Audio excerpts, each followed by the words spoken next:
A igreja de Esmirna, mencionada no Apocalipse, recebeu uma mensagem impactante de Jesus. Um chamado à fidelidade em meio à perseguição, com símbolos como coroa da vida, 10 dias de tribulação, o primeiro e o último e outros mais. O que essas palavras significavam para aqueles seguidores de Jesus ali naquela cidade e como elas podem falar conosco hoje? Se você gosta destes assuntos e quer entender mais sobre eles, já deixa o seu like, inscreva-se no canal e ative o sininho. Vamos juntos explorar a carta de Esmirna no Apocalipse de João.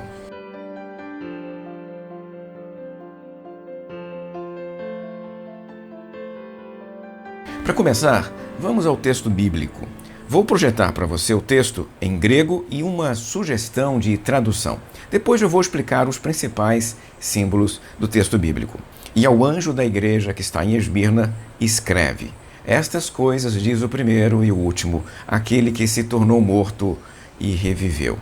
Conheço a tua tribulação e a tua pobreza, mas és rico, e a blasfêmia dos que dizem ser judeus de si mesmos e não são, mas são sinagoga de Satanás. Não temas o que estás para sofrer. Eis que o diabo está para lançar alguns de vós na prisão, para que sejais testados, e tereis tribulação de 10 dias. Sê fiel até a morte, e dar-te-ei a coroa da vida.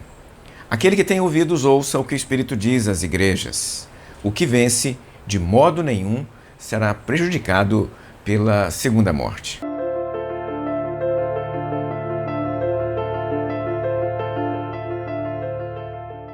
Esmirna, situada onde hoje é Izmir, na Turquia, era uma cidade proeminente na Ásia Menor.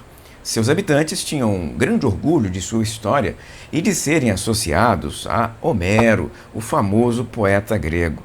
Esse orgulho se refletia em moedas, em inscrições e discursos que exaltavam a cidade como um símbolo de beleza e resiliência. O nome Esmirna é uma palavra grega praticamente transliterada que pode estar associada com mirra, um material simbólico de sofrimento e renovação. Essa conexão com mirra foi destacada por escritores cristãos e mitologias locais, reforçando o vínculo da cidade com temas como dor e superação. Afinal, mirra era uma substância utilizada em situações de funeral para sepultar pessoas. A cidade também era conhecida por sua beleza arquitetônica, frequentemente simbolizada por uma coroa que representava vitória e honra. No cristianismo, esta imagem foi reinterpretada, aqui em Apocalipse, por sinal, como um símbolo de vida eterna e perseverança.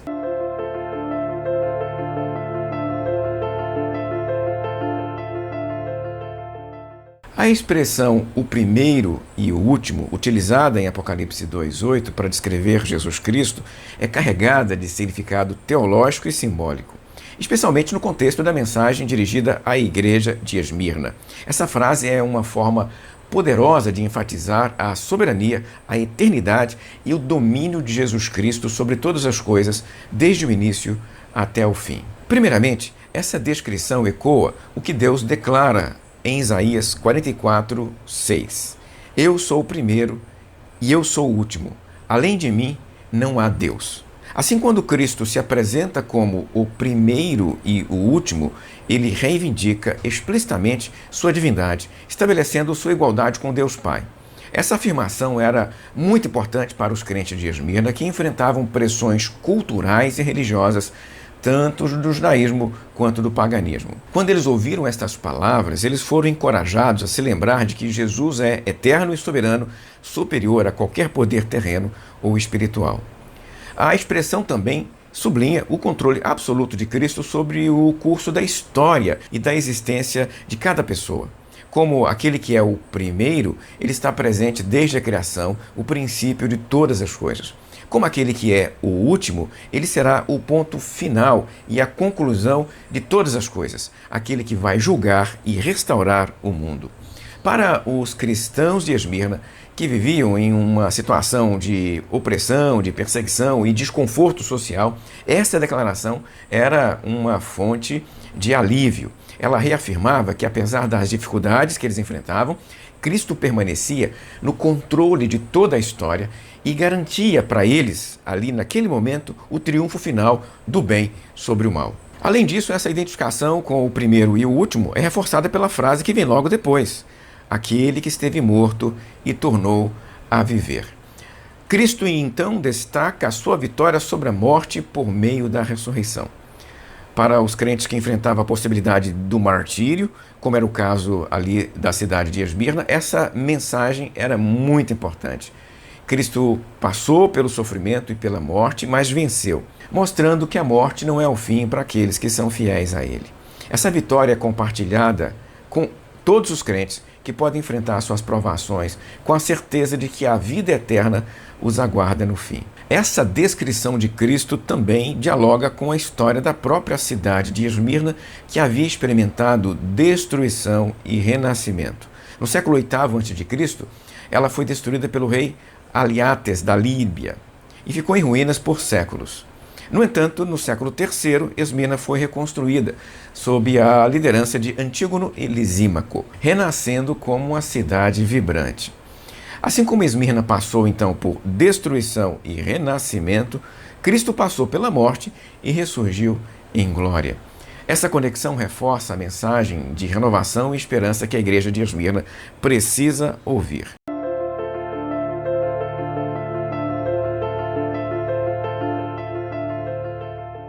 A expressão 10 dias que aparece aqui em 2:10 aparece como parte da mensagem de encorajamento de Cristo à igreja de Esmirna. O texto afirma que os crentes enfrentariam um período de tribulação, mas que ele seria breve e temporário.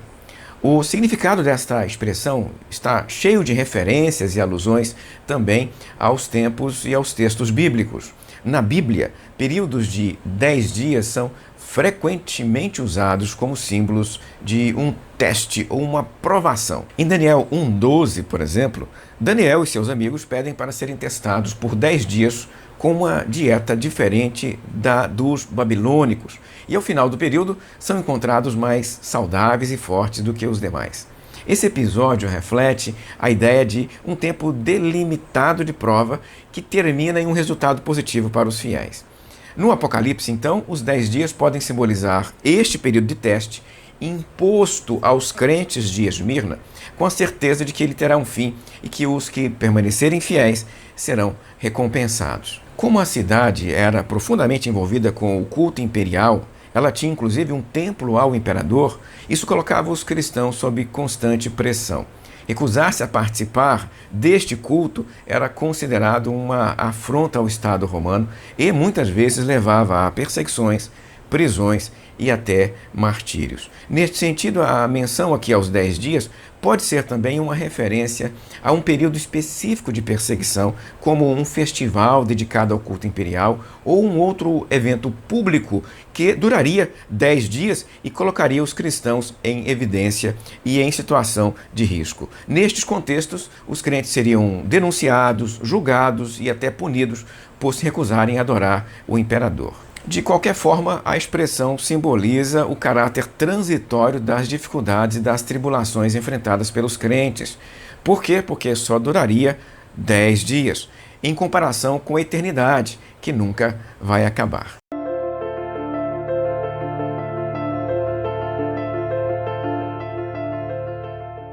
A coroa da vida mencionada em Apocalipse 2:10 é uma metáfora poderosa que simboliza a recompensa eterna prometida aos crentes que perseverarem na fé até o fim, mesmo diante das dificuldades. Ali na cidade de Esmirna, essa expressão tem um significado ainda mais especial por causa da cultura local e o papel que eles dão para as coroas. No âmbito esportivo, as coroas eram prêmios concedidos aos vencedores de competições atléticas, representando o quê? A vitória de cada um destes atletas. No contexto cívico, a coroa era um emblema de honra e prestígio, concedido a cidadãos que demonstravam algum tipo de lealdade e serviço excepcional à cidade. Além disso, já mencionei, a própria geografia da cidade, cercada pelo Monte Pagos, era frequentemente descrita como uma coroa natural que adornava Esmirna, reforçando a sua posição de grandiosidade e imponência.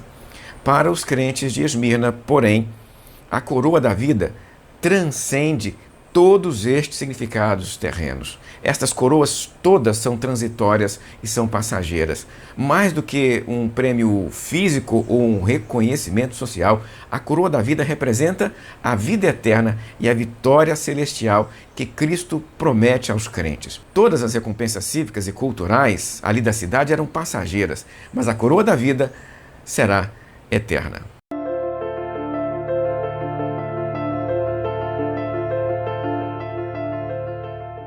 A expressão segunda morte, mencionada em Apocalipse 2:11, refere-se à condenação eterna, uma separação definitiva de Deus que aguarda os incrédulos e os ímpios.